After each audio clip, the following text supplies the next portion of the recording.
Capítulo 7 Disse Não para 200 milhões de reais, parte 2. Éramos a menina bonita do bairro e todo mundo queria namorar com a gente. A pedido do executivo brasileiro que dirigia o Fundo da América Latina, cheguei uma hora mais cedo. Eles queriam que eu ensaiasse a apresentação. Simularam possíveis perguntas que eu receberia e me deram orientações sobre como conduzir o protocolo. Afinal, os executivos que assistiriam à minha apresentação eram todos sêniores. Inclusive, o presidente mundial desse fundo estaria presente, acompanhado de todo o seu staff de executivos, além do presidente desse banco na Índia e executivos do Brasil via videoconferência. O ensaio aconteceu em meio ao nosso café da manhã, ali mesmo, em cima da mesa do escritório, sem glamour algum, muito típico do estilo de vida corrida do nova-iorquino. A essa altura, percebi que eles estavam bastante apreensivos e que, pelo que me pareceu, a aprovação daquele investimento seria algo muito importante para eles. O deal, ou o negócio, como eles dizem na linguagem de banco, era grande, pois avaliava nossa companhia em 700 milhões de reais, dos quais eles queriam comprar uma fatia de 30%.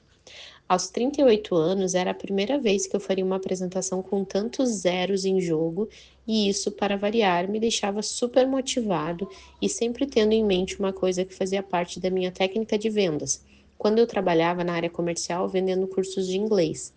Eles é que têm que me convencer de que serão bons sócios para mim e merecem uma oportunidade para participar de nosso tão bem-sucedido negócio.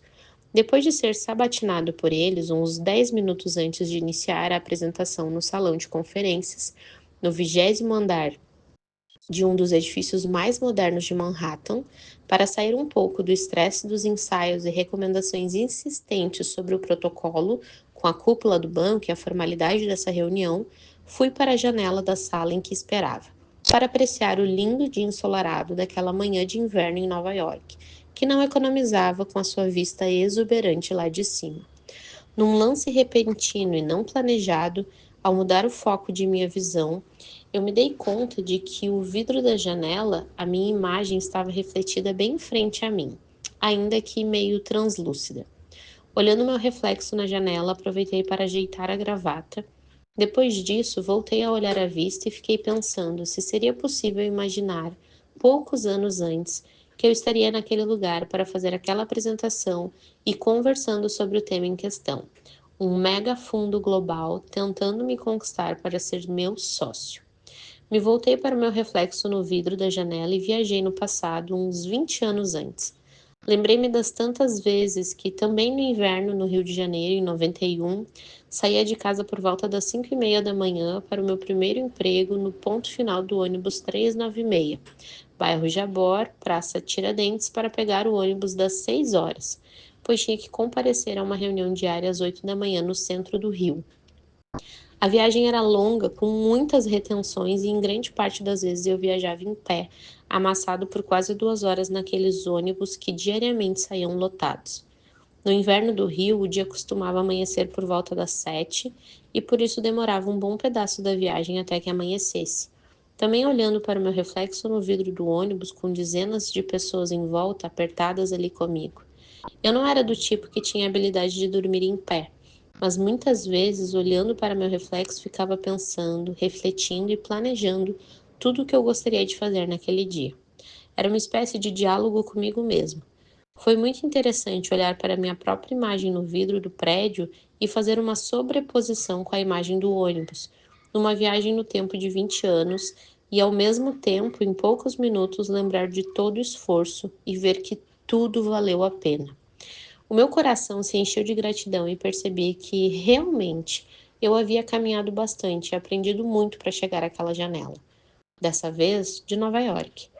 No meio daquela viagem, fui interrompido por uma pessoa do escritório dizendo: "Vamos, Flávio, todos já estão te esperando." Respondi que iria ao banheiro e em seguida iria para a apresentação. Saí em direção ao banheiro, ainda bastante impactado com um déjà vu, tentando me concentrar no roteiro que criamos. Lavei o rosto, olhei no espelho e falei: "Hoje é o seu dia, vamos botar para quebrar." Agradeci a Deus por aquele momento e parti para a apresentação, ainda sem conseguir me livrar daquele sentimento que havia me tomado repentinamente enquanto estava na janela. A sala de conferências era muito imponente, ainda mais com aquela plateia de mega executivos e investidores, todos cheios de protocolos, com hora para começar e hora para terminar. A duração prevista era de 45 minutos, e quanto a isso, as recomendações eram bem claras. O idioma em comum de todos os presentes, pessoalmente e em videoconferência, era o inglês, e logo que entrei, um executivo me apresentou a todos, contando em pouco mais de um minuto a minha trajetória, buscando valorizar o fato de que eles consideravam que a nossa empresa seria uma ótima opção de investimento depois de todo o estudo feito por eles. Fui chamado para a apresentação. O meu coração acelerou, a boca secou e o silêncio ensurdecedor tomou conta da sala, aguardando o ponto alto do dia que seria o meu discurso padronizado numa apresentação desenhada pelos executivos do fundo no Brasil e repleta de recomendações. Antes de começar a falar, olhei para aquela plateia e para as telas com os executivos da Índia e do Brasil em videoconferência e me lembrei de novo: não preciso deles. Eles é que têm que me convencer de que serão bons sócios para mim.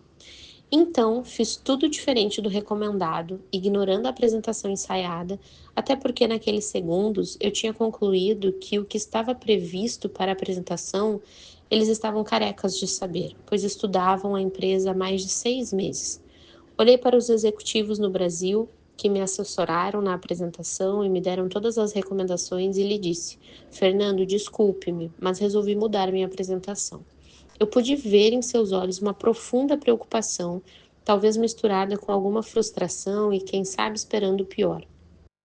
Resolvi compartilhar com os banqueiros o insight que eu tinha tido na sala de espera, olhando pela janela, enquanto esperava pelo início da conferência. Comecei falando de minhas origens, do ônibus lotado. Aliás, perguntei a eles se já haviam pegado um ônibus com mais de 100 pessoas dentro. Viajamos na realidade de milhões de brasileiros que acordam todos os dias com o grande desafio de se locomover. Isso para eles é no mínimo incompreensível, pois como um governo poderia permitir que isso acontecesse? Como um governo poderia agir com tanto descaso e falta de planejamento? Quando contei sobre a transposição das imagens refletidas no vidro, Nova York, o ônibus cheio, percebi alguns olhos brilhando e outros emocionados.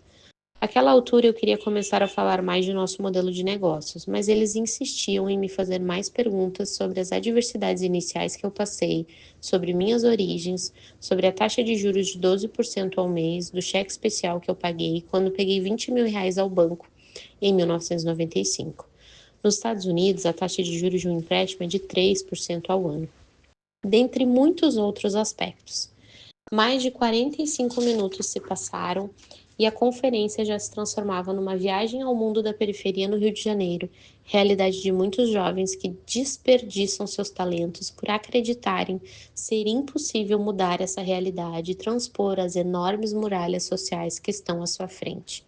Dos 45 minutos inicialmente previstos, ficamos na sala por quase 2 horas, e no final fui cumprimentado por eles que, não apenas pelo negócio, agradeciam por terem conhecido um pouco mais da trajetória de quem começou do zero, ou melhor, começou abaixo do zero, no negativo, e chegava ali com tanta segurança e desenvoltura na apresentação. O executivo brasileiro, agora mais tranquilo, foi o último a me parabenizar. De lá, voltei para o hotel e, ainda com a roupa do corpo, deitei na cama e fiquei olhando para o teto, relaxando um pouco, mas ainda sem ter conseguido parar de me lembrar daquele tempo, das dificuldades vencidas e do motor que me movia em direção a uma mudança de vida.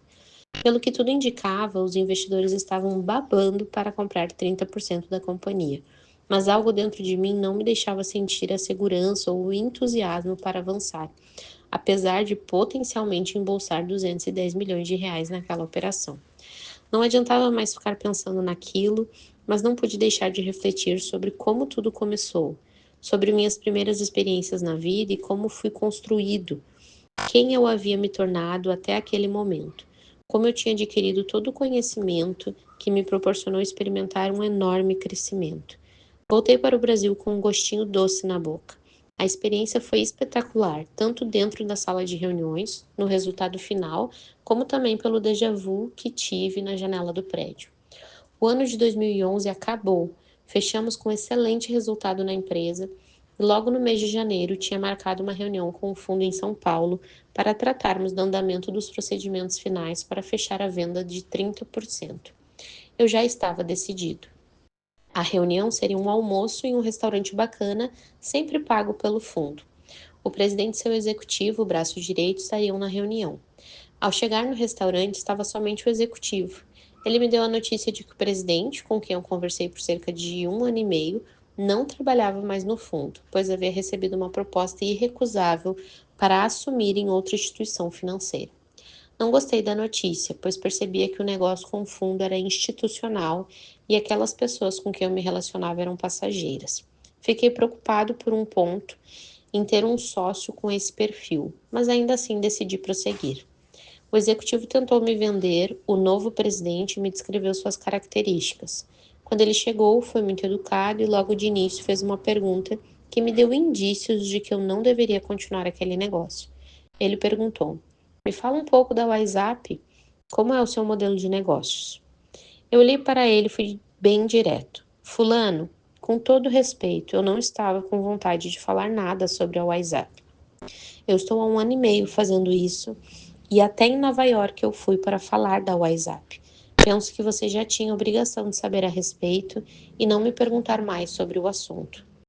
Ele, um executivo muito preparado e inteligentíssimo, pediu desculpas e mudou de assunto. No entanto, entrou em um assunto ainda pior. Disse-me: Estava analisando e achei o preço negociado um pouco puxado. Era o que eu precisava para ter certeza de que aqueles 210 milhões pelos 30% sairiam muito caros. Eu interrompi educadamente e disse que esse assunto também estava sendo discutido há 1 ano e meio e que não estava aberto para discuti-lo novamente.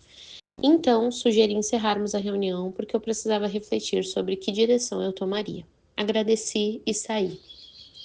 2 meses mais tarde, Charles voltou a entrar em contato. Disse que dessa vez tinha uma proposta irrecusável. De fato, a proposta dele era muito boa. 990 milhões à vista. Como seu sócio, ele tinha um grande banco brasileiro. A diferença é que dessa vez um outro grande grupo também entrou na jogada. A Abril Educação. Bem, o final dessa história, que se estendeu por todo o ano de 2012, foi a venda da WhatsApp no dia do meu aniversário, 7 de fevereiro de 2013, para o Grupo Abril. Ponto de inflexão para a nossa reflexão. Essa passagem de minha trajetória ilustra um dos maiores impasses vividos até aquele momento. Eu estava vivendo um ponto de inflexão e tinha clara consciência de que minha vida seguiria caminhos muito distintos, a depender da escolha que eu fizesse. Dessa vez eu realmente temi, pois sabia que, desde a primeira proposta, eu tinha algo extraordinário em mãos, tanto que meus amigos conselheiros, por unanimidade, recomendaram a venda.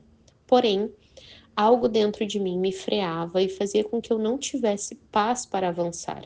Afinal, desde aquela época eu não tinha poder de prever o futuro, e como estabilidade não existe, eu poderia estar diante da melhor proposta possível por toda a vida, ou quem sabe, a menor delas. Fatores como a economia, o mercado, o desempenho do setor, entre outros, todos alheios à minha vontade e que não eram possíveis de serem equacionados naquele momento. Esse impasse só foi solucionado quando eu precisei lançar mão de minha intuição, mesmo pressionado pela perda financeira da bolsa que tinha acabado de amargar. Esse foi um ponto de inflexão que desafiou minha percepção de timing e, diante de uma única decisão, fosse ela qual fosse, eu poderia estar perdendo o bonde da vida ou, como se fala no mercado financeiro, estaria acertando na mosca, ou melhor, nas nádegas da mosca com absoluta precisão. Para ilustrar bem o desafio do timing, tem um amigo que administrava uma indústria da família e teve uma proposta de 400 milhões de reais de um concorrente para comprá-la. A família se reuniu e decidiu que não venderia. O mercado mudou, o Brasil desceu a ladeira, um concorrente que fez a proposta reduziu o tamanho e a família que se recusara a vender por 400 milhões precisava aportar dezenas de milhões por ano para manter a fábrica rodando enquanto buscava um novo comprador. Dessa vez queria alguém que pagasse pelo menos 40 milhões, 10 vezes menos. Ainda assim, ninguém se apresentou e a fábrica fechou suas portas, restando apenas dívidas e dezenas de processos trabalhistas. Percebem a importância do timing? Qual é a melhor hora para entrar e a melhor hora para sair? Essa pergunta esconde os segredos entre sucesso e fracasso de uma vida inteira. Talvez isso explique o tamanho do estresse que vivi naquele mês, pois estava experimentando a exata consciência do impacto que aquela decisão poderia representar na minha vida. A cada proposta que recebia a seguir, percebia o quão aquecido estava o mercado e o tamanho do apetite do meu concorrente, aliado ao frequente assédio dos fundos de investimento. Entre 2008 e 2013, convivi com um ritmo forte de produtividade sem que fosse afetado pela rotina paralela das negociações. Reconheço que consegui manter foco e equilíbrio, frequentemente perdido por quem passa por processos como esses. Por fim, entendi que havia chegado o fim da linha, pelo menos era o que eu achava, porque eu não sabia que recompraria o WhatsApp anos à frente. Mas a decisão de recompra é um ponto de inflexão que falaremos alguns capítulos adiante. E se eu tivesse aceitado a proposta do Carlos Wizard, que me pagaria 200 milhões de reais? Seria game over para mim em 2008. Não estaria mal, afinal 200 milhões no bolso de um jovem de 36 anos não seria um grande problema, mas certamente teria saído do jogo antes de marcar mais alguns gols, uma vez que o período de maior crescimento da WhatsApp aconteceu entre os anos de 2009 e 2012.